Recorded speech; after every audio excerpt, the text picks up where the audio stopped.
Alrighty.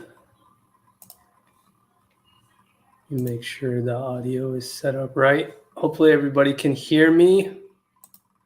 Everybody, welcome to another episode of Radio KBE. Let me load up some screens for us to look at. As always, thank you for joining. Today's topic is going to be the title, Max Salary Cap Space, the big topic of conversation that's been going on just in regards to the moves or lack of moves that the Lakers have made and the speculation behind like why they haven't done anything. So let me give me 1 second so I can pull up the sheet that's going on. As always, I hope everybody's doing well. Depending on what part of the world you are in, it has been extremely hot, and I hope everybody's been able to stay cool to some degree and stuff like that. So, hopefully everything's been okay with everyone. And sounds like it's supposed to start cooling down, I hope, but, who knows. But just to say what's up to everybody in the chat, as always, Bubby, what's up? Lake Show, what's up? Raj, good to see you in the chat. Who else? We have Theft, Darth, Fanatic, all you guys, welcome to see you. Ishmael, welcome back. As always, you guys know usually how it works. If you have any questions or anything that you guys kind of like observe or something like that as you guys hear, as we're discussing stuff. Shill, what's up? Just go ahead and you can always just comment or talk to each other, talk amongst each other, or just ask questions or whatever. And I'll make sure to display it on. I'll make sure to display it on the screen so everybody can sort of participate. So let me get this screen loaded up. I want to get one more screen loaded up too as well. So then that way we have sort of a full picture of what it is that we're working with going into this whole episode and stuff like that. So give me 1 second. I've got it almost ready. And now I just need to add this screen. Share this window. Share. Okay, so I have that ready. Move this way here so you guys can see that. Can I make this?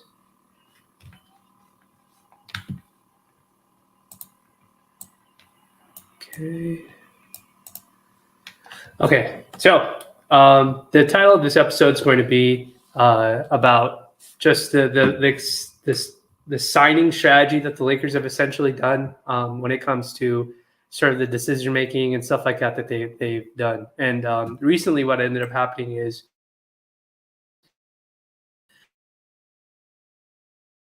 we ended at for what the salary cap is going to be next year, as well as what the luxury tax is going to be next year. So when we take a look at the Lakers roster, and when we take a look at just sort of all the signings that we've gotten so far, it's sort of clear as to, and let me pull it up so it's easier for everybody to see. It's sort of clear to see what direction the Lakers are sort of going in with some of the moves that they're making. And I hope you guys can see this. I'm going to enlarge this so it's a little bit easier for everybody to read. So I hope you guys can read that. Okay, so next year the salary cap is going to be $132 million, if I'm not mistaken. Sorry, $34 million. It's $1 million scheduled to be. And after that, the luxury tax line also gets bumped up $1 million. So the luxury tax line is going to be $162 million. Now, for us, for the Lakers, we've basically been making a bunch of moves that don't have anything on the books. And what you're looking at on your screen right now are the only contracts that are officially, as of right now, on the books next year for the Lakers. So you can see Braun with his new extension number, Anthony Davis, and then Damian Jones has a player option, which he may or may not execute, depending on how he does. If he plays really well for LA this year, he probably ends up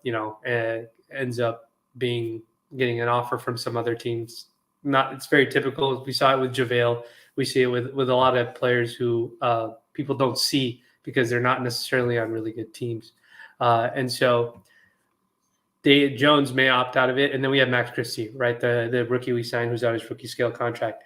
If you continue to scroll down, you can see here that the one guy that we have that's probably, if there's anybody that we keep contract wise, it's probably going to be Austin Reeves, assuming we don't Alex Caruso him or something like that. But he has a very small cap hold of $2 million. So the reason why I'm showing you guys all this is to basically say we're going to have a decent amount of cap space next year, next off season, if we continue to do things as constructed. Meaning, even if we trade Russ or we trade none or whatever we do, if we don't add any extra salary that carries over into next year. And if you guys have noticed, like a lot of the sort of rumors and stuff that's been coming out has been about, Lakers don't want to take on long-term salary. And, one of the things I've been sort of thinking about is why they would take that position. And the default response usually by Laker fans who are upset with the team and upset with the ownership in the front office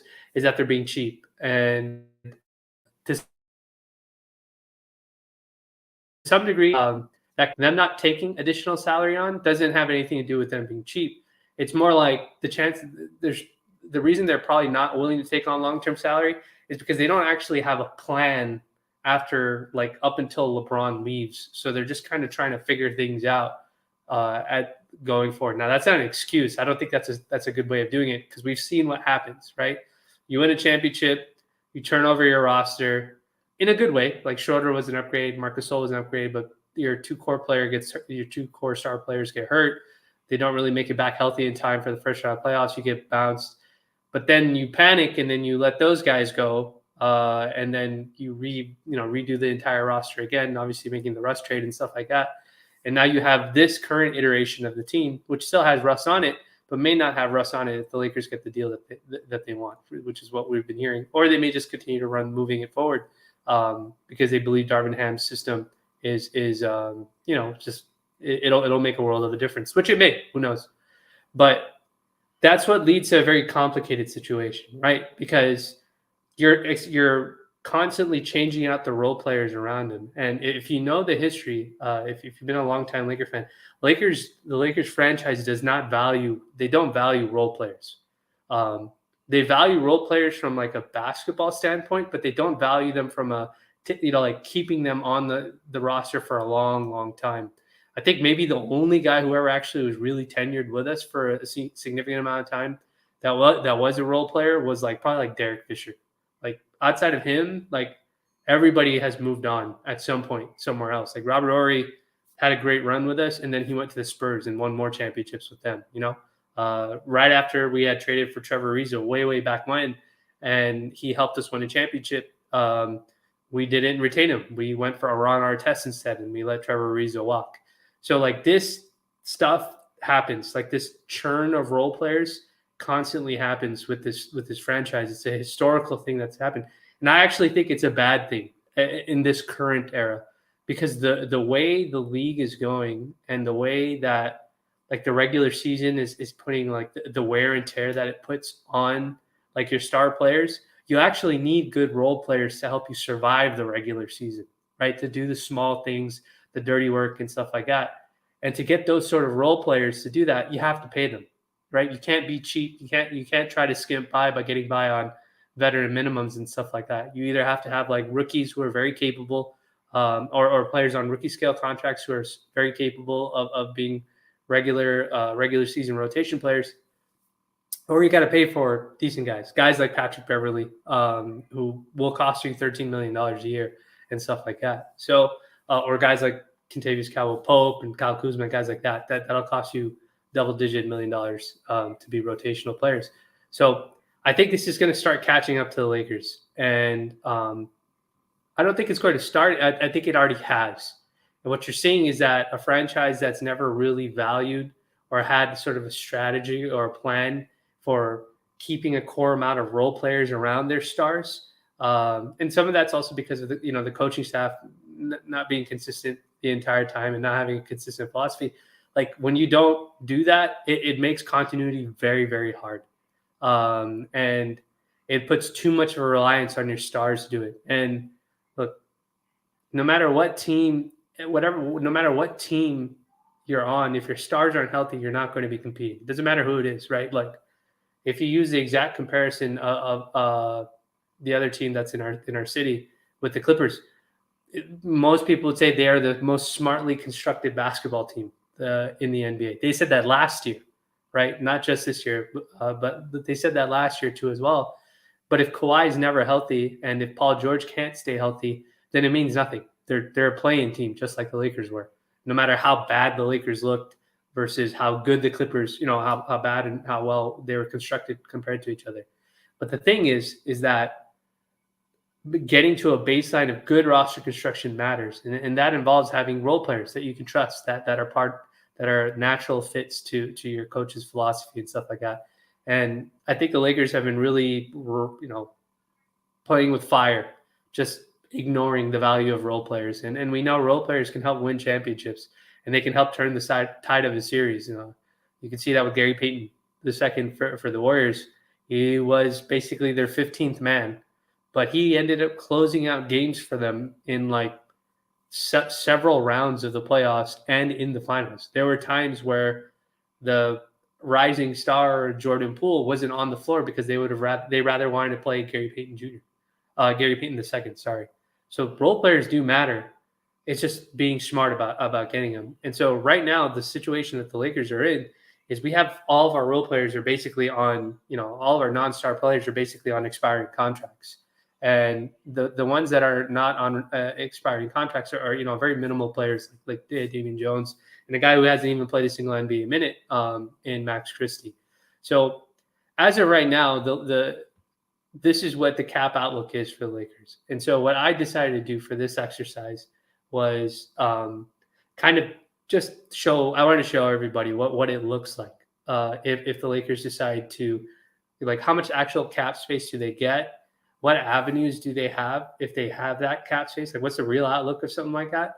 And then why my suggestion is why they shouldn't go in that direction. So there's pros and cons to it, but there's also like an opportunity cost and stuff like that you have to sort of consider. And these are all things I think the front office should be thinking about. It's stuff that it's an approach that they should take. So now that we have the salary cap and the luxury tax line limit set, we should be able to see it. So let me share the table that I made a little bit earlier so that you guys can see what it is. And I'll walk you guys, I'll talk through it to give folks a better idea of what it is that it should look like. So let me switch over here from this screen to this screen. All right. And most likely what I'll do is after this episode's done, I'll add some of the notes into the writing companion, so you guys also have it in your email inbox if you're signed up for the newsletter. If you're not, you can always just go to my Twitter and you can see it in the bio there and stuff like that. And you can sign up for the newsletter. As we get closer to the actual season starting, we get to see preseason and the rosters actually really finalized and stuff like that. I'll start doing more stuff in regards to film and player breakdowns and stuff like that, so we get a good idea. So the first table that you're looking at over here, and let me know in the comments if it's hard to read or anything like that. I always hate it, and I don't want you guys just to be listening to my voice. So hopefully this will be helpful. So the table that you guys want to focus on first is this table here on the left, right? So I just titled it maximum cap space. So what does it look like if we renounce everybody, all the roster holds except Austin Reeves, right? So let's just say in this situation, we keep Russ, we keep Nunn, and we just let them walk, right? Like whether the Lakers win a championship or they miss the playoffs, whatever it is, right? Let's just say we even if we make a Russ trade and we only bring back expiring salaries, like let's say we let everybody walk, how much cap space do we actually get? And so the number that you're looking at is this second to last line in this table right here, where my cursor is, the actual cap space line. My math should be pretty accurate. It shouldn't be very off. If it's off by $1 million or $2 million, that's just me being an amateur at this.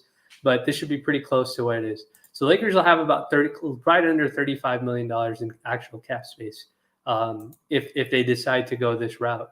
Now, this also means that Austin Reeves, he's just there based on his capital. So he hasn't actually gotten paid yet.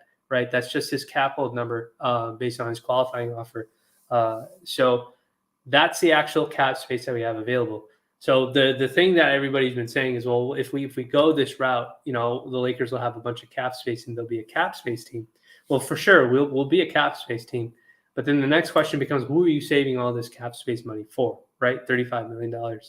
Now, if we assume that Austin Reeves takes another leap, or he plays a little bit better and stuff like that, and if he does play a little bit better, he's probably going to get paid a little bit more. He'll probably ask for somewhere between $7 to $10 million, which is around how much you would get, especially if he's a starter. Typically, starting rotation players in the NBA command somewhere between $10 million and $12 million. Like, that's probably a good safe range, unless you're like a very elite role player. And then at that point, you're looking at like $15 million, say $18 million. But Reeves will probably command something like that, assuming everything goes well for him and whatnot. And, he's not taking a discount or anything like that. So after you count in like maybe what Reeves would get, you're talking about maybe having about $27 to $28 million left over. Like, that's not enough money for, Kyrie Irving, which is what people have been saying, that, the Lakers are trying to keep their cap space open in case they want to pursue Kyrie Irving in the offseason. So this is my problem with this. This is my problem with that strategy. First and foremost, Kyrie Irving's max salary amount is like over $45 million. So like the max amount of salary he could sign for, like just outright, even if he just did one season, is somewhere $40+ million. So he could go to any team that has that cap space and sign for that amount. And first and foremost, the Lakers don't have that money. So if you're listening to this, you're probably thinking to yourself, like, well, Kyrie's kind of nuked his market. Vinay, you said yourself that Kyrie's nuked his market, and he has.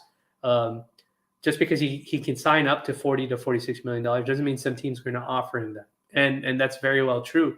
But at the same time, even if his market is suppressed, using up all of your cap space for just Kyrie Irving, so basically using this strategy, like just sitting still strategy and only taking expirings, just so that you can wait till next offseason to get Kyrie Irving at potentially $30 million, you're potentially jeopardizing 2 seasons, 2 off seasons worth of work, or 2 seasons. And remember, we're not on Kyrie Irving's timeline.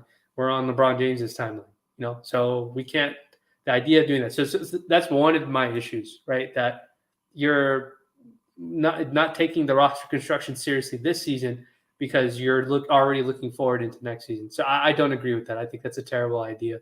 But the other reason why is also this, is that as of right now, he's with the Nets, and who knows what that situation is going to end up being like. Maybe the Nets will, one of the things that could happen in this process is that Kyrie could end up being, Kyrie and KD continue to play, continue as it is. They remedy their situation with Sean Marks and Steve Nash, whatever it may, they always say winning cures all and stuff like that.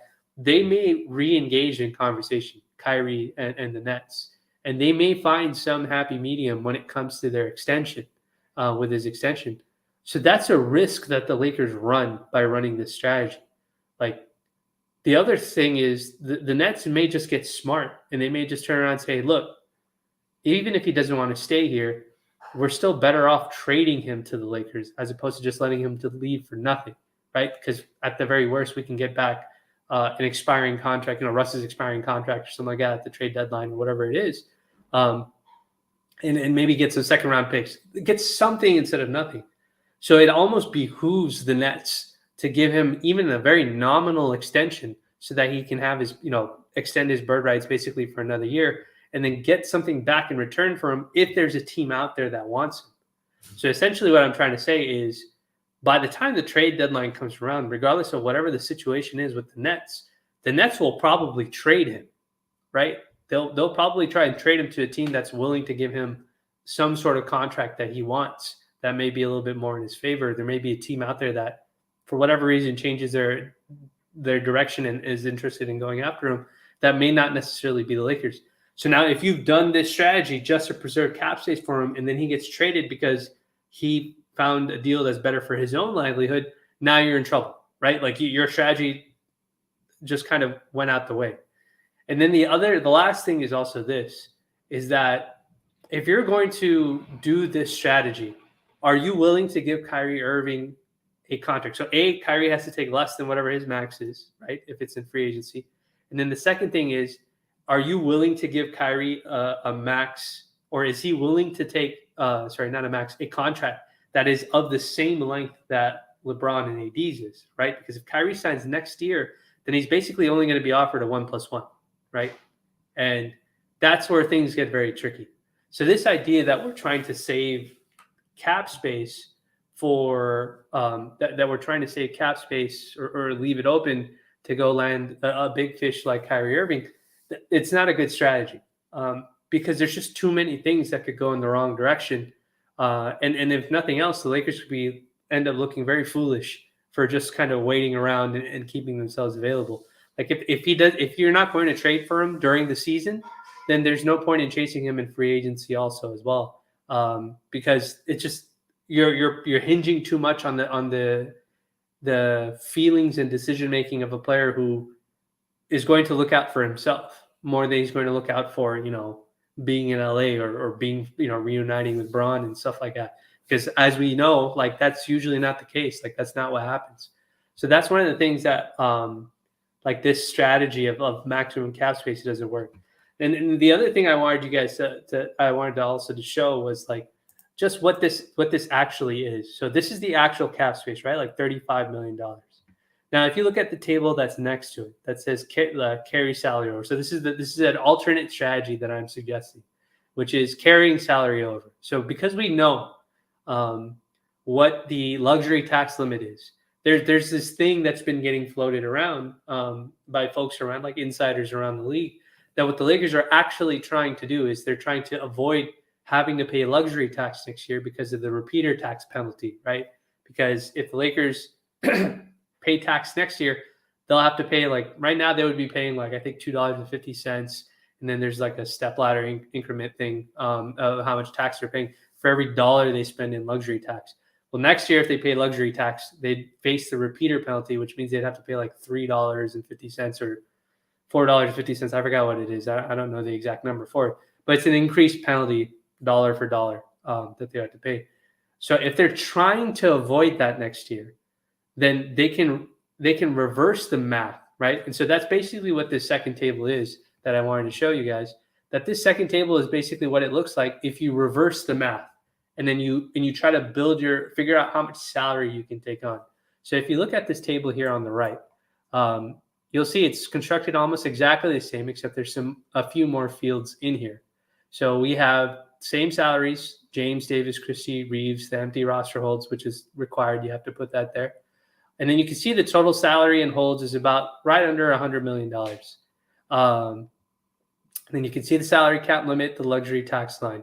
And then same thing, you see the cap space line. And then for this exercise, what you're focusing on, let's just assume those two things, right? Let's just assume Lakers are trying to keep cap space open.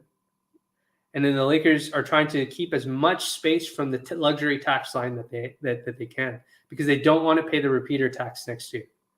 So if our front office's goal, let me rephrase that because that's not the fans' goal. Our fans' goal is to win a championship. But if our front office's goal is to not pay luxury tax next year, we want to avoid it completely. And you're probably thinking to yourself, it's like, dude, the Lakers are so cheap. Why would they do that? We didn't pay tax the year that we won a championship. So for the Lakers, it's not about how much money they are spending. The Lakers' issue is how the people that are in charge, how they spend the money. Okay, so I'm going to say that again so it's very clear. It's not about how much money you spend. It's about how you spend the money. Because there are teams that do not pay luxury tax that are competitive. For example, a team like Miami. Last year, Miami was basically a Jimmy Butler three-pointer away from going back to the finals. Miami doesn't pay luxury tax. They stay below it. There are some teams that pay enormous luxury tax money. Last year, the Brooklyn Nets, the Clippers, even the Lakers paid a lot of luxury tax money. But when players get injured or whatever happens, if the roster construction isn't very good, then what ends up happening is, you don't get the success, at least in the regular season, to survive those injuries and stuff like that. and we end up paying a lot of tax. So you can see that the amount of money you spend doesn't necessarily correlate with success, because if one specific player that's core to your entire strategy goes down and you have no way of supplementing or mitigating some of the skill set that's lost, then you're basically screwed as it is, right? And that was a perfect example in the Lakers case. We don't have to rehash that.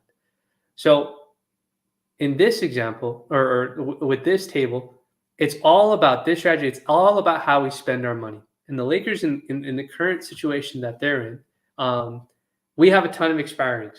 And we've signed a lot of guys that are going to be basically expiring contracts too, even when they're trade eligible. So my recommendation or my thought process has been, if I can reverse the math and figure and accomplish the goal of having enough salary on our roster while also keeping us underneath the repeater, underneath, or far away from the luxury tax line, then we can make both parties happy. We can build a good basketball team, and then we can build a good basketball team, and we can appease ownership that doesn't want to spend luxury tax money, which is, I get it. I don't like it, but that's just how the world works, right? It's not my team. It's not my money. But so if you're Rob and you're being told, yeah, we don't want to spend luxury tax money, that's basically what he has to operate under. So that's what I tried to do. So looking at this table here on the right, the amount of room the Lakers have with just these salaries on the roster is about right under $63 million from the luxury tax line. So what I also did is I tried to take a shot at sort of calculating what those exceptions would be if we were an over the cap team going into the offseason next season, right? Which basically what I'm saying is, if we took a couple of salaries, if we traded Russ and we brought back Mike Conley, or if we brought back Bojan, Mike Conley, and Jared Vanderbilt, or if we brought back players that have maybe an extra year, an Evan Fournier type, stuff like that. So we take the $63 million, and then there's two cap exceptions that the Lakers would have available to them next offseason, which they only had one of them available, this offseason, which is the non-taxpayer MLE, which is about $11 million. If you guys remember, that is what Mo Bamba signed. That's roughly the amount of money that Mo Bamba signed for. That was what he was expected. Remember, he's a starter, 40%, like a very capable starting center for most teams that are long read. You're going to get somewhere between $10 to $13 million. That's basically what Mo Bamba got. KCP got around $13 million. So like that NTMLE, that's sort of where it is. So if the Lakers carry enough salary going into the next season, that takes them over the salary cap limit, right? So this is $134 million right there. If they can carry $134 million and $1, they'll have access to these exceptions. So you take that number, that $11 million, you take the biannual exception, which is $4.5 million. If you use those, like if you use the entire NTMLE and you offer that to a free agent that's out there, remember, these exceptions can be offered even if you're over the cap, if you have zero cap space, right? So if the Lakers can trade for good players now with Russ's expiring, or trade for role players that fit into Darvin Ham's philosophy now, this season with Russ's salary or none salary, or whichever way they decide to go, and they can carry those players into next season, even though it takes them over the cap, we still have two options, which is the NTMLE, the large MLE, the big MLE, however you guys want to call it, or the full MLE is what I think most people call it, or the biennial exception. Those two options are still there. You will get hard capped if you use them, but for the Lakers, it doesn't matter because you're trying to stay underneath the luxury tax line anyway. So if we hard cap ourselves, who cares? That it doesn't matter to us. So we're okay with using those two. So I just subtracted those two out too as well from the space from the tax line. Let's just assume we use those. That's another $15 million that we have to cut out from the $62 million. Basically, what we get is this very last number here, which is $47 million. And essentially what this line is telling, what I'm trying to tell everybody with this line is, the Lakers can take from this season into next season, outside of the guys that we have here, that we already have listed here, right? Outside of the players that we have listed here.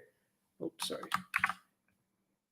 So outside of everybody that we have here, the Lakers can take an additional at most an additional $47 million.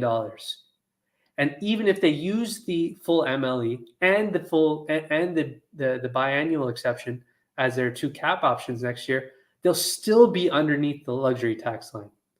So what essentially I'm trying to say is that if you have an opportunity to move Russ, right, because he's our large expiring salary, if you have the opportunity to move Russ and bring back a total of about $47 million in salary, whether it's a combination of expirings and non-expirings. So, for example, Boyan, who's expiring at $19 million, and Mike Conley, who's not expiring because he's non-guaranteed for $14 million the following year, who's at $21 million. But any combination of expirings and non-expirings that hit that number, then what that means is that you can still stay underneath the luxury tax line, and you can break Russ out into multiple players.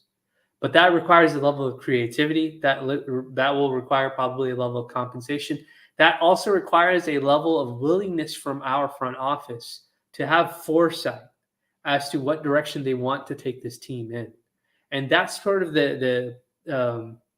what the theme of this entire episode was supposed to be about. That all of the broadcasting that we're getting from our front office is that they want to preserve cap space, and that they want to, but they also want to contend at the same time. But, most smart Laker fans, or I would say all Laker fans, were concerned about continuity. Like, where is the continuity with this roster? Because you're just swapping guys out over and over again. Simple example is this. Malik Monk signs with us. Our team is so horrendously bad offensively, or not offensively, just horrendously bad shooting-wise last year, that Malik basically turns into a very outstanding offensive player for us. He's probably one of him and Austin Reeves are our core highlight players from all season. And Malik gets a deal that, the Lakers really can't match, and he's gone. So what's to say that's not going to happen with Lonnie Walker? Or what's to say that's not going to happen with Austin Reeves? And that's sort of the thing that I've been concerned about, or not concerned about, but that's sort of the thing that, if you're paying attention, this is a core issue that the Lakers keep running into. I don't know if it's hubris, or I don't know if it's, they just don't care. But you're hemorrhaging good role players because you don't understand the value of role players. And then on top of that, you're turning around and you're telling fans, hey, we want to preserve max cap space because we want a shot at Kyrie. There's plenty of things that could go in the opposite direction when it comes to the situation with Kyrie. And I've already given you 3 examples. A, the amount of money is not actually Kyrie's max. B, if the Nets are smart, they'll find some sort of short-term extension to work out with Kyrie so that they don't, or some middle ground so that he can get some of the money that he wants, because he probably knows his market around the league isn't very good, right? Or 3, the Nets will just figure something else out, right? Like they'll just stay with them. They'll say, you know what, we had a really good season. We'll give you the money that you want because, you played out this season, and we'll just say that the whole thing that happened with the pandemic was just water under the bridge at this point, right? Because that's how things have been working over there right now. And so that situation go in completely different directions. And then at that point, your free agent pool is looking really bad. And remember, this idea of Lakers tax and stuff like that, it doesn't apply just to trades. Free agents that come to LA, they're not going to be playing for inexpensive amounts of money, right? Like any good role player or elite role player is not going to come to LA to play for pennies. I mean, Danny Green didn't do that, right? Danny Green got paid $15 million to play for the Lakers the year that we won a championship. So it's not like he took a discount of any kind either. And so these sort of things are things that the front office has to be prepared for. And I don't think the preserving max cap space is the right way to go about doing it. But we can see, if we reverse engineer the math, we can see that $45 million to carry an additional $45 million over until next season, or $47 million over into next season is not too difficult to do, because Russ by himself is a $47 million salary. So you could very easily just trade Russ, take back exactly the same amount of money that you're trading outgoing for Russ, maybe even more, because technically you can take on up to $59 million if you just trade Russ by himself. But if you could make that trade, and it could be a combination of expiring salaries and non-expiring salaries. But the Lakers should be willing to take on the additional salary. And then the other thing is also this, is that if the Lakers are not planning on paying luxury tax next season because they want to reset their status as a repeater tax, then you're better off paying the additional luxury tax money now, because you're not paying the additional penalty that you would if it was a repeater tax. So what you would want to do, and again, it's not my money, so I don't know what they're thinking, is send Russ out if you're going to trade him, and then take on the additional tax payment that you're going to have to take on if it comes in the form of quality role players, right? So if you're sending out Russ $47 million and the most that you can bring back in return is $59 million, but let's say $19 million of that $59 million is Bojan, and you're going to let him walk because he's an expiring, and he's 34, and you're just giving him one run shot at it, unless he decides to come back for cheap. But if you're bringing back, of the other $40 million, if it's good quality role players that are on decent salaries that can play next to LeBron and AD beyond just this season, then it makes sense to eat that salary cap, eat that tax payment, because you're not going to be paying it next year anyways, and because you're going to be avoiding it altogether. And so that sort of like thought process, that sort of like foresight and doing this math, the front office is very capable of doing it. And so really the thing is that I don't know, I really don't know what direction that they're going to go in when it comes to this sort of thing. But the idea that we just keep a whole bunch of expiring players, and perfect example is kind of what I mentioned in the last live stream. Like, if you think about the 5 guys that we have playing the guard positions for us right now, right? We have Russ, we have Beverly, we have Nunn, we have Reeves, and we have Lonnie. All 5 of those guys are essentially expiring salaries. Like, they all are going to be playing for their next contract. It's going to be a very competitive environment. Some of those guys are already established, so they don't really have to prove their value as much. But look, we know how it works in Laker fandom. If you have a horrendous season, we can change the fate of your destiny and your perception, good or bad, depending on what it is. And it can affect your livelihood. And so when you put everybody in a position like that, that sort of thing becomes very tricky. And when players don't have long-term security, like they could build up animosity and animosity for each other, and that can be an issue. And so that's my largest concern with this strategy. Doing the max salary cap thing, it would make sense if there was a clear-cut guy for that amount of money that we knew was going to be putting you over the top. But the thing is that even if you're saving this, and let's just say Kyrie's like, hey, you know what? I'll play for you guys for $30 million, right? Like, I'll sign with the Lakers. And he's telling Braun and stuff like that. Are the Lakers going to is he going to be okay with a 1+1? He may not be. Like, if somebody else turns around and says, hey, we'll give you, I don't know, $80 million over 4 years or 3 years or something like that, maybe he takes that offer back, right? Like, maybe if he thinks that the Lakers are going to offer him $30 million a year, like a $260, and that's the only market that he has, maybe he goes back to the Nets and say, all right, you know what? Maybe I'll take that unguaranteed deal, or that slightly, or make it so that it's not a 60 game, make it like a 40 game requirement, and I'll sign the contract. That could go against the Lakers' favor too as well. And so that's sort of the stuff that the Lakers have to be very, very careful about, because then you're left scrambling and you're trying to fit in pieces. And now we have to reintegrate again next offseason a bunch of new guys that are going into it. And so my thing is that if you can find the guys that you need, similar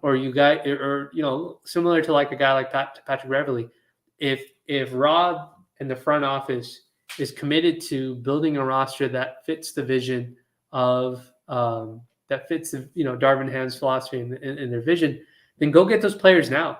Like, don't waste time trying to wait out this situation and try to rebuild again, because all you're doing is you're making it more and more difficult to integrate, and it's really not fair to the coach.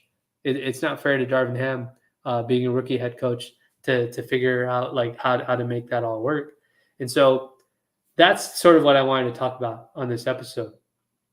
this idea that the Lakers are trying to preserve maximum cap space for Kyrie Irving. And then the other thing is also, like, are they trying to avoid the repeater tax? Like, those are probably true to some degree, but it doesn't make sense to do that.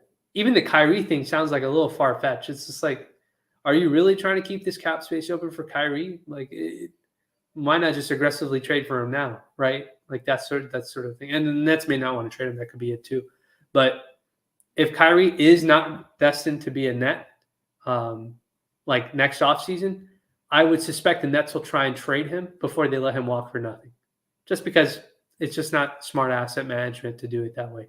Like at the very minimum, they'll try and like get back some second rounders. You know what I mean? Like if they can't get anything at all. So if the Lakers are trying to hold out up until that point, for sure. But again, that could blow up in your face too, as well. So ideally, if the Lakers are smart, and the reason I'm mentioning this now is because training cap is approaching and Russ may or may not be here. But if you're going to move Russ, there's no reason to just only go after expiring salaries. And I think what's being reported in the news, from insiders and stuff like that, I think some of it is probably posturing by the Lakers. Like that, to some degree, some of them are probably, like they're probably taking a steadfast, like a very like hardline approach. Like, yeah, we're not going to like take any any non-expiring salaries onto a roster.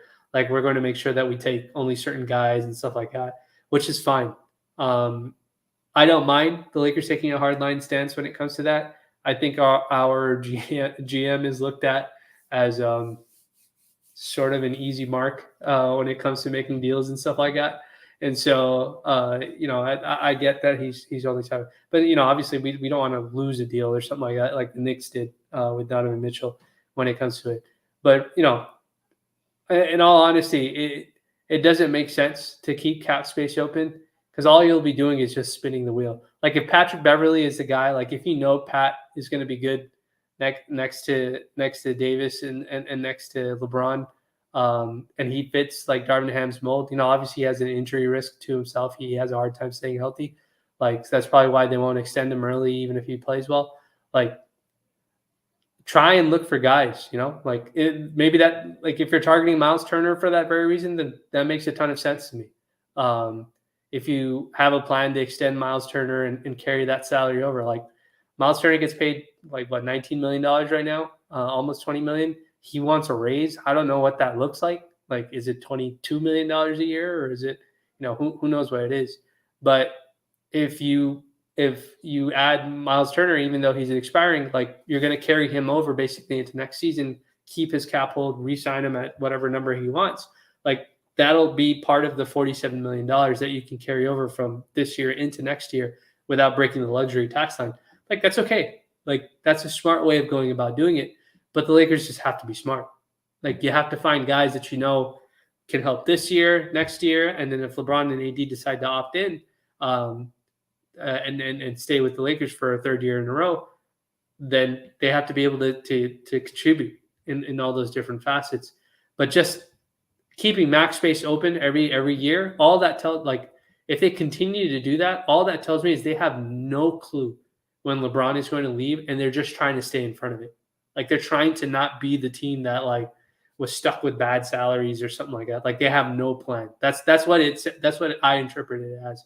And so I would hope that's not the case. I would hope that they have some strategy. I think Rob is probably leaning on Darvin Ham quite a bit to understand the style and philosophy of players that we want. That's why we've gotten certain guys that we have.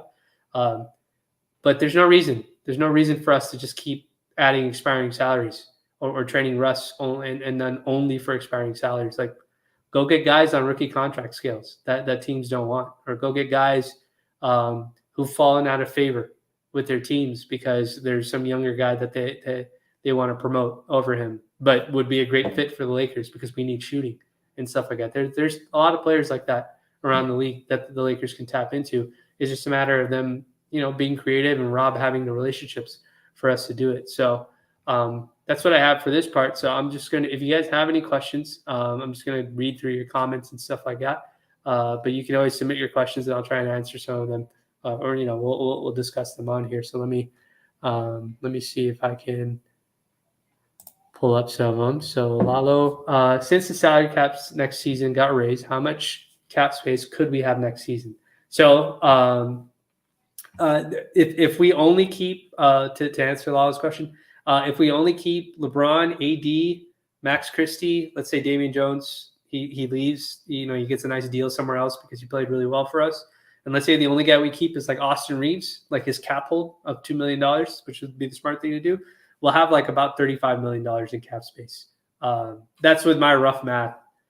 Hopefully my math is correct, but I'm pretty sure that number is pretty close. It's somewhere between 32 and 35 million. Rod, your question, why are we saving cap space? We should use all on quality role players. I agree. Like we should be using it all on quality role players. Like there's no, again, like if you want me to use the crosstown folks example, that's what the Clippers did. When the Clippers traded Eric Bledsoe for Robert Covington and Norm Powell, which still is one of the most lopsided trades I've ever seen. But they got back 2 rotation players, 2 guys that, if nothing else, could play in the regular season for them. And they're just nominal salaries. Robert Covington got like $13 million. He gets paid $12 million.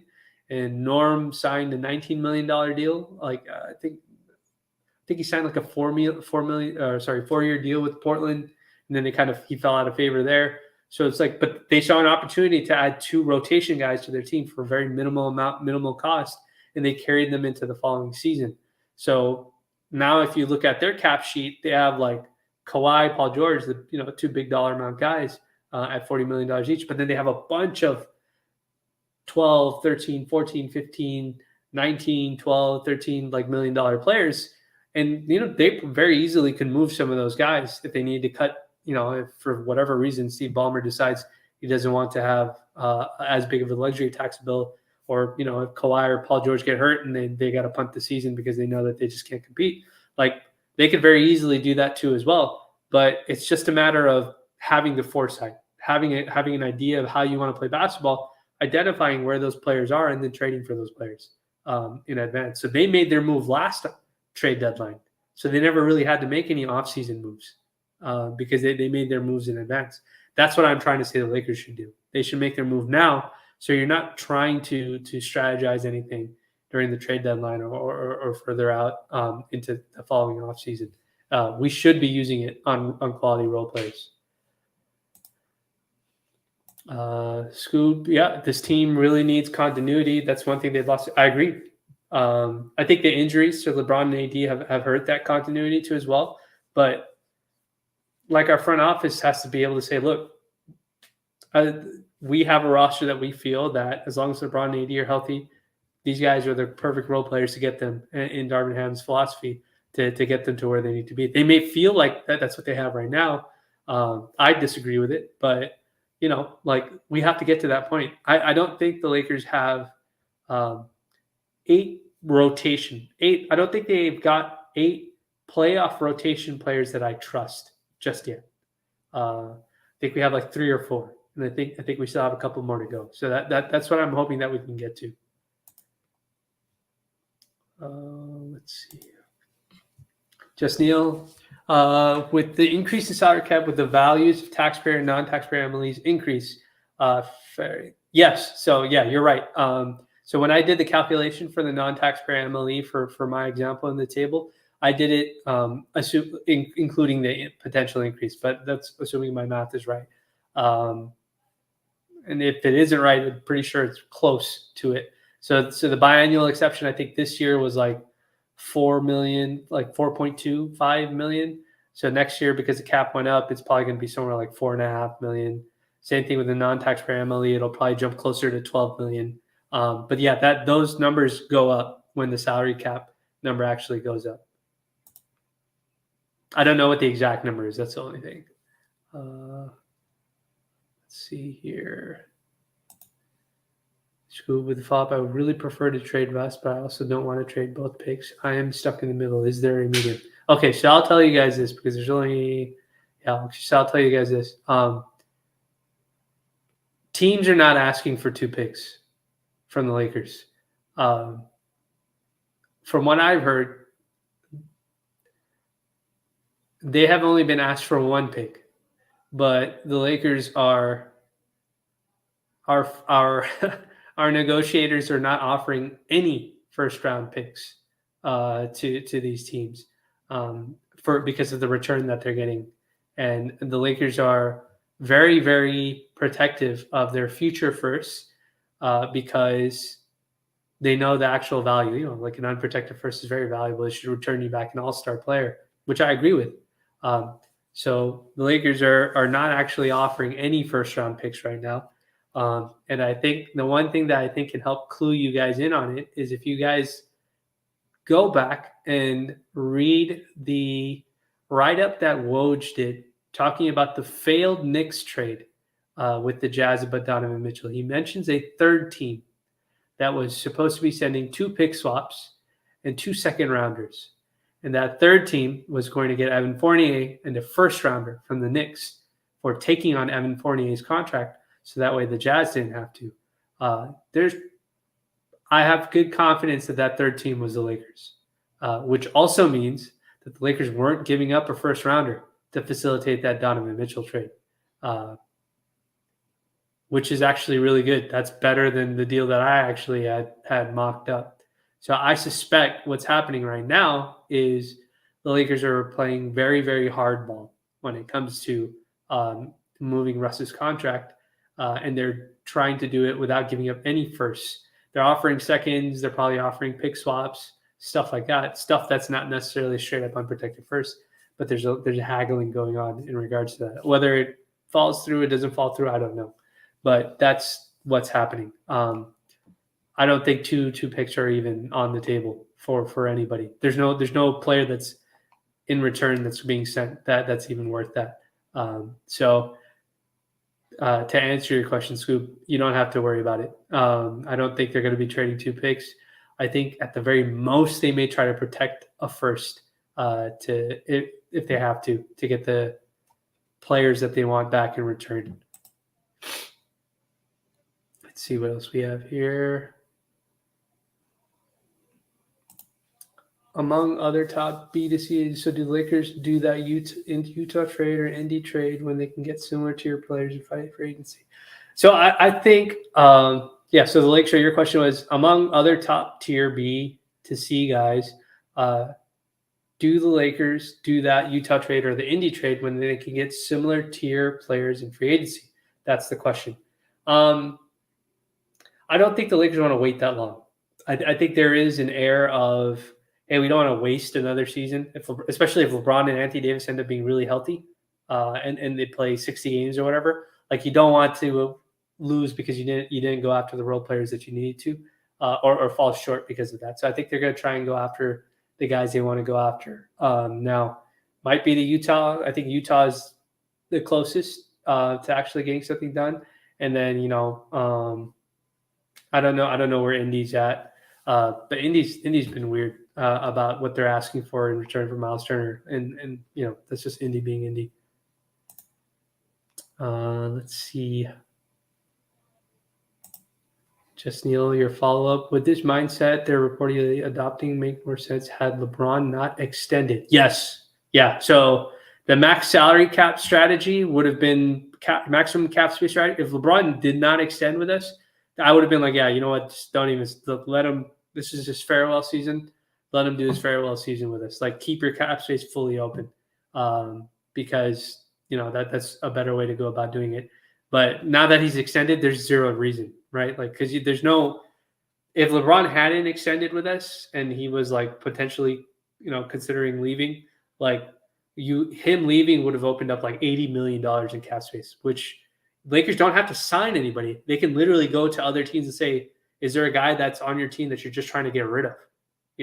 That we can absorb him, that, may fit next to Anthony Davis or fit and stuff like that with the team or whatever it may be. Like, the Lakers could then start offering, like, teams would start giving us picks. You know what I mean? Like, teams would give us, here's a first rounder. Just take this guy. I don't know. Let me think of somebody that they'd probably give up a first rounder for, like, who's the kid over? John Collins. Like, John Collins at Atlanta. Like, Atlanta probably give us a first. to take his contract on, or Julius Randle. Like the Knicks would probably give us a couple of firsts to take on Julius Randle's contract if we just took him on into cap space. There's tons of ways to do different things like that, but yeah, that the max cap space strategy would have worked if would have made a ton more sense. And I mean, look, we may still pursue the strategy. You know, if the Lakers don't think that LeBron and AD will be, if they think that they'll both, you know, not opt in and they'll opt out and hit free agency that last year. AB, you're late, but always happy to have you here. Yeah, you got the idea. Lake Show, Cam Reddish is one of them. Like he's rookie contract scale guy. You can get him some minutes. He has the size. We need shooting on the wings. Perfect example of a guy that you should be okay with carrying over. And even if you give him an extension, it's a very nominal extension, right? Like the $10 million a year, maybe a short-term deal. We've seen Rich Paul do that with other clutch clients with the Lakers.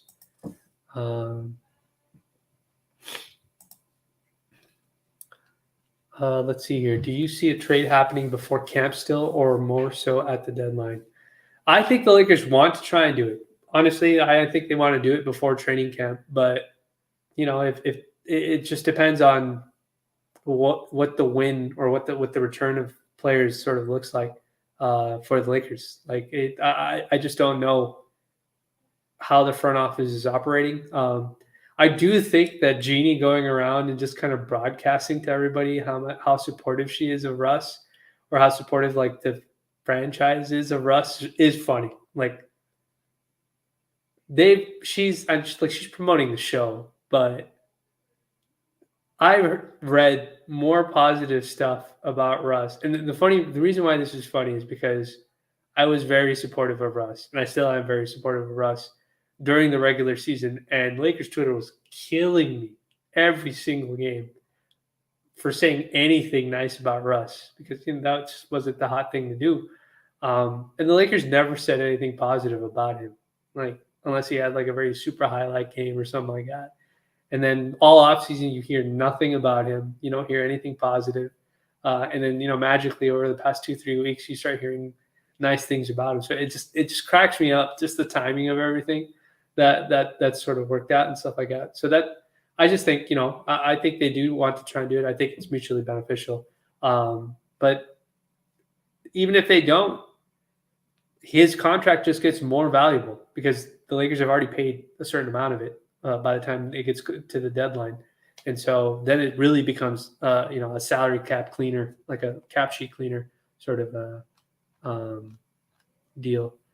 Let me see if I can pull up some more questions here. So Ishmael, you had your question here. What do you think of Zach Lowe's proposed starting lineup? He's been hearing, they caught me with. Yeah, so thank you for the question. That I did see your question earlier. I just kept scrolling down, so I forgot to get it. So I made sure I saw your message. I want to make sure I looked at it. Yeah, Kendrick Nunn starting in the backcourt with Russ. That means that you have a 6'3" point guard and a 6'2" shooting guard. I've been actually wrong, like the past couple of live streams. I've been saying Kendrick Nunn is 6'4", and then I actually went to the NBA.com site to look up actually how tall he is, because they have official measurements now, so people can't lie about their heights. Kendrick Nunn is like 6'2". That's a super small backcourt. He's only an inch taller than Patrick Beverley. So that's a lot to ask defensively. So if Zach Lowe is saying that the word he's hearing, and to be fair, I'm sure a certain agency out there is nudging Zach Lowe and telling him, hey, tell him, you know, this guy that we have that's on our, you know, we represent him. He's going to be in the Lakers starting roster. Just say that. You know, I'm sure he's probably hearing from certain parties that Kendrick Nunn is going to be the starter. But that's, you know, and I think that those parties have a vested interest in making sure his name is out there. But again, like this Kendrick Nunn saga is so conflicting, right? Like he says he's feeling really good. Then we find out he hasn't been cleared for 5-on-5. And now we're hearing, and then Darvin Ham says that Kendrick looks really great, but then he actually does conclude that, or he does sort of verify that Nunn hasn't, you know, he's been doing individual work. He hasn't been doing work with the team or like, you know, in groups and stuff like that. And then Zach Lowe comes out and says Kendrick Nunn's going to be the starter. So there's just way too much weird mishmash of information that's been going on. But that's a really small backcourt. That's actually a little problematic. Like I don't think that's a good. Like you have to have a little bit of height. So that's why like Austin Reeves, like being the starting shooting guard makes more sense. He's 6'5". Like we need some size in the backcourt. You can't play that small because you're going to have too much trouble guarding bigger wings or bigger shooting guards and bigger point guards and stuff like that. And teams will try and pick on the smaller guys to try and get them in foul trouble or to compromise your defense in a certain manner and stuff like that. So it did kind of catch me off guard that Nunn was mentioned with the starters. The Damian Jones versus Thomas Bryant thing, I think that's going to be a training camp battle. Like those two guys are going to battle each other to figure out which one's going to be the starter. I think it may be Thomas Bryant who's going to end up being the starter, but I wouldn't be surprised if it's Damian Jones too. It really just depends on how good AD's shooting is. If his jump shootings come back, then you don't necessarily need the floor spacing as much as you do with Thomas Bryant. Let's see. Next question, Bubby. Does Bojan Conley Gay package help as far as not giving first rounders because we are taking on Conley and Gay? It should. Yeah, it should. Conley's not looked at as a good, like he's looked at as a sort of a washed up contract, depending on who you ask.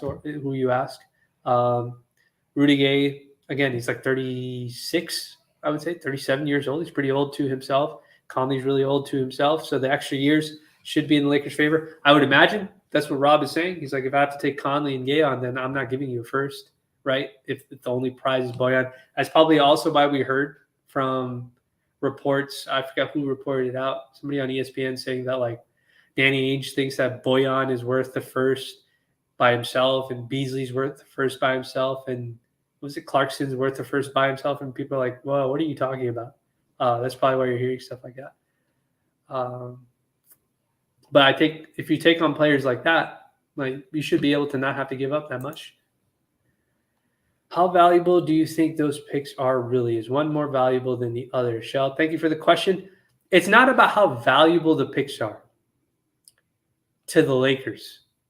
And I think that's part of the issue that a lot of people, Laker fans included, are having issues with. It's about how valuable those picks are in a vacuum in across the league, right? Like if I have a chunk of gold in my hand, and for me, I have something that's even more valuable than gold. Like I wouldn't turn and I had to sell this gold to somebody out in a bazaar or in a street or in a market or something like that. I'm not going to set the price for this gold that I'm selling to the rest of everybody else based on just how I feel about it, right? Like I'm going to do it based on what the market value is of that gold. So the picks should be looked at exactly that way. But the problem is that impatient Laker fans or whatever it is, they don't look at it that way. They look at it as we can't waste LeBron's year, so just trade the picks anyways. Well, that's a GM's dream because the GM's like, oh shit, you don't even value your own assets. And that's the worst thing. Like Rob has already made that mistake before with the Dennis Schroeder trade and just the way that he's been trading away first without using any common sense. Like those picks may not be valuable to us because our urgency is based on LeBron's talent, but that doesn't mean those picks aren't valuable to the rest of the league, right? Like how many people have been reaching out, like opposing teams are openly, fans and writers are openly saying that the Lakers 27 and 29 picks are extremely valuable because it'll be after LeBron's gone. Well, if it's valuable to you, then why wouldn't I treat it with the same value that you treat it with, right? And so why would I give you two of them? And then people use the very silly logic of, well, it's one to take Russ's contract and it's one to send you. That's not how trades work. Like that's never been how trades work, right? Like, and so that's why it's always silly to hear stuff like that. And that's why the Lakers are playing the stats. So it's not about them being more valuable than the other. It's just what the market value is, right? And what we've seen is for any team that's traded a 2027 or a 2029 first rounder unprotected just this offseason, it's returned back an all-star player. Rudy Gobert, Donovan Mitchell, DeJounte Murray. All three were all-star players, right? And obviously some all-NBA players. If you're not getting back one of those type of guys for those 2 picks, it doesn't work. Miles Turner's not an all-star. Buddy Hield is not an all-star, right? Boyan is not an all-star. Conley, nobody. Like, so unless you're getting back a player like that, you're not trading those 2 first-rounders. That's not a realistic way of using value. And as annoying as that may sound, because we're concerned about LeBron and stuff like that, like, it's just not a smart thing to do. Because then when a player actually like that does become available, you won't have the picks available because you traded for Boyan Bogdanovic or something like that. You know what I mean? So that's the way that we think about it.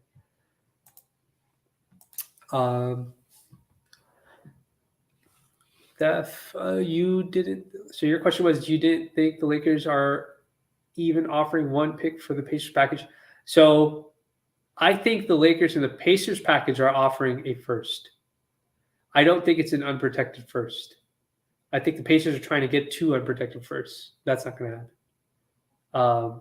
When that Pacers writer originally wrote about it, I think he had mentioned something to agree. And I did a video a while back. I think he originally mentioned something like a first and 2 seconds, probably the 2 seconds that we got in the Russ trade in return for the Russ trade.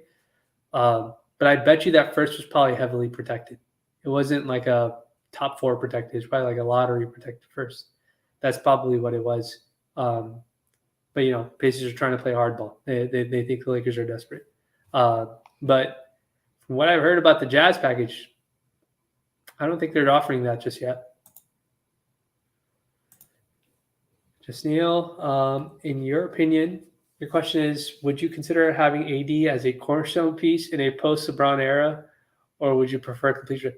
That is a great question that I'm going to answer in a completely separate episode because I'm going to get a lot of trouble for what I have to say. But I think there is a lot of merit to this question. Is going to be a question that every single Laker fan is going to have to answer very, very soon. That's my way of dodging that question.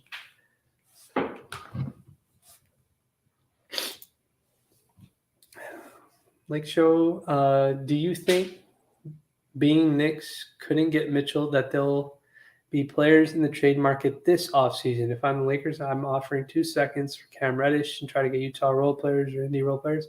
Yeah, I don't know what the Knicks are going to do. You know, I don't know what they feel like about Evan Fournier. I know they like Quentin Grimes. A lot of Knicks fans like Quentin Grimes. They also like Obi Toppin. They have a little bit of a logjam, you know, because Julius Randle is still there and Fournier is still there. So there's a bit of a logjam when it comes to how they're going to figure out how that team's going to work. So I'm not quite sure what they're going to do, but the Lakers should be keeping themselves available for any team that has role players that could potentially fit with this roster. Okay, let's see. I'm going to take a couple more because I think I'm right over the hour mark here. Let's see.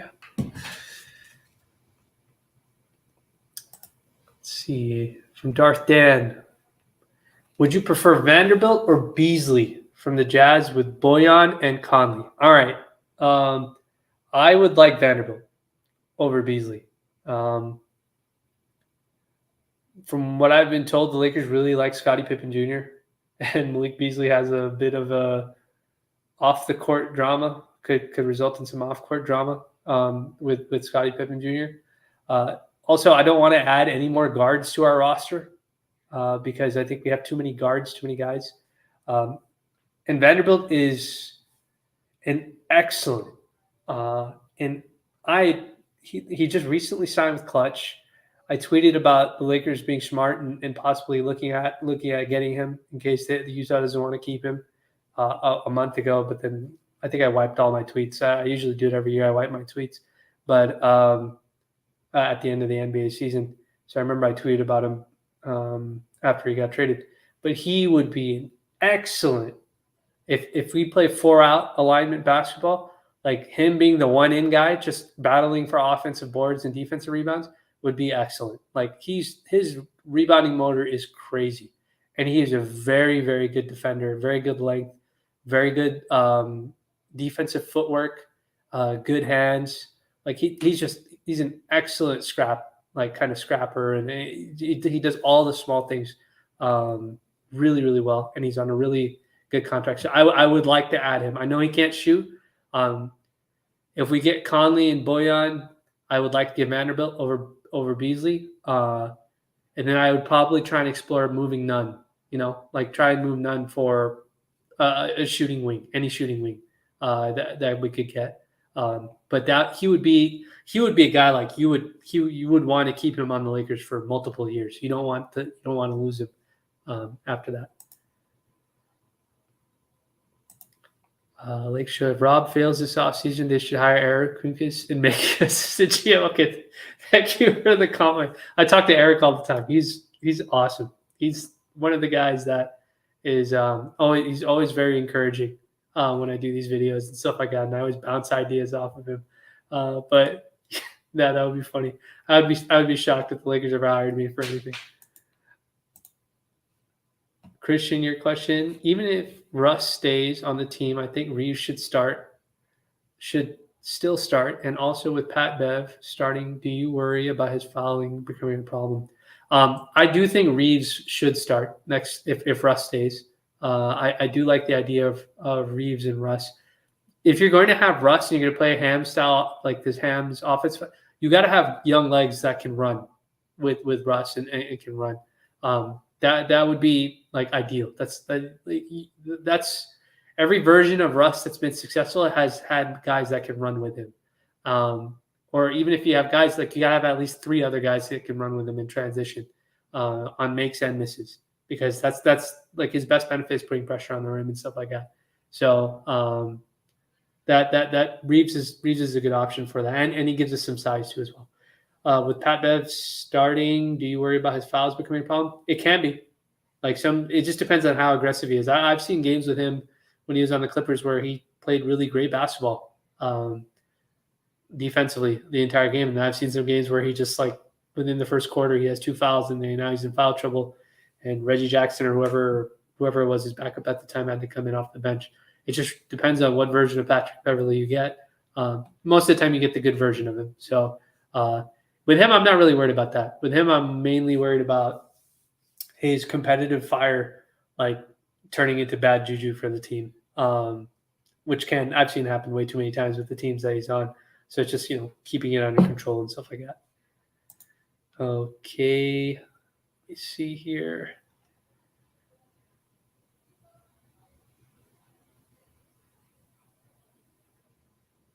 Let's see. Just Neil, if Vando comes, put him in the lineup most useful in AD at the 5 line. So Vando can't shoot at all. So you would, if you're going to pair him and AD together, you would. I mean, Vando's going to crash the glass anyways. So really, I would hope that AD is like he's shooting like league average on his jumpers.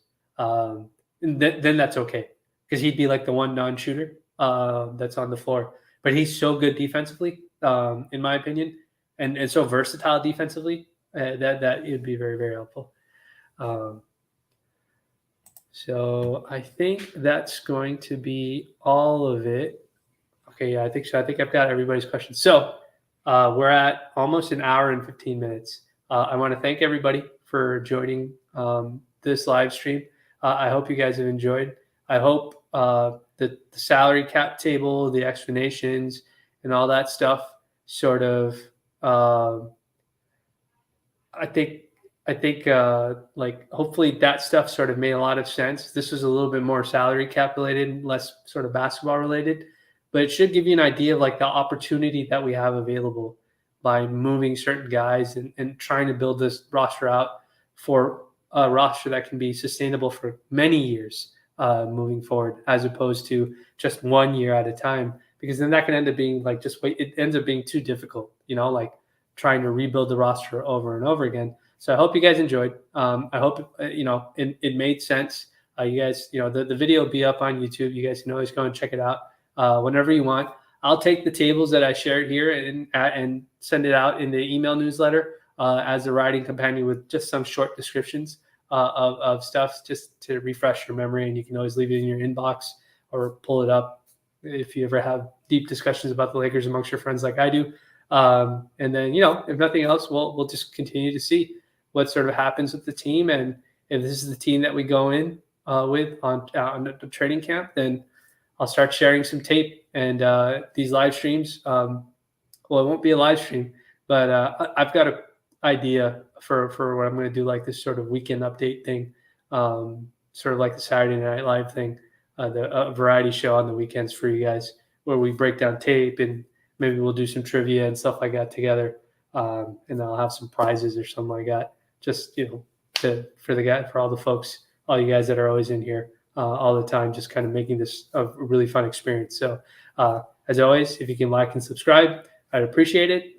Share it, retweet it, like it. It always helps out. And if nothing else, I'll see you guys in the next video. So I hope you have a good evening and a good day wherever you are. See you in the next one.